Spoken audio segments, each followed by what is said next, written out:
Мен өзім телефонымды 10 классқа өтсе де кім болатынын білмейтін адамға беремін. Мынау ғой 10 классқа өткен. Мен телефонды Ләйла Сұлтан қыздың интервьюында жылаған адамға беремін. Мен игнор адамға жасайтын телефонды беремін. Не дейді? Қол алып кеткен ғой. Игнор кім?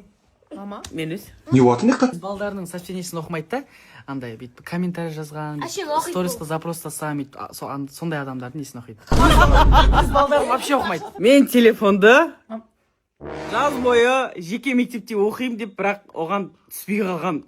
Түспей қалған емес, біз жемей қойдық.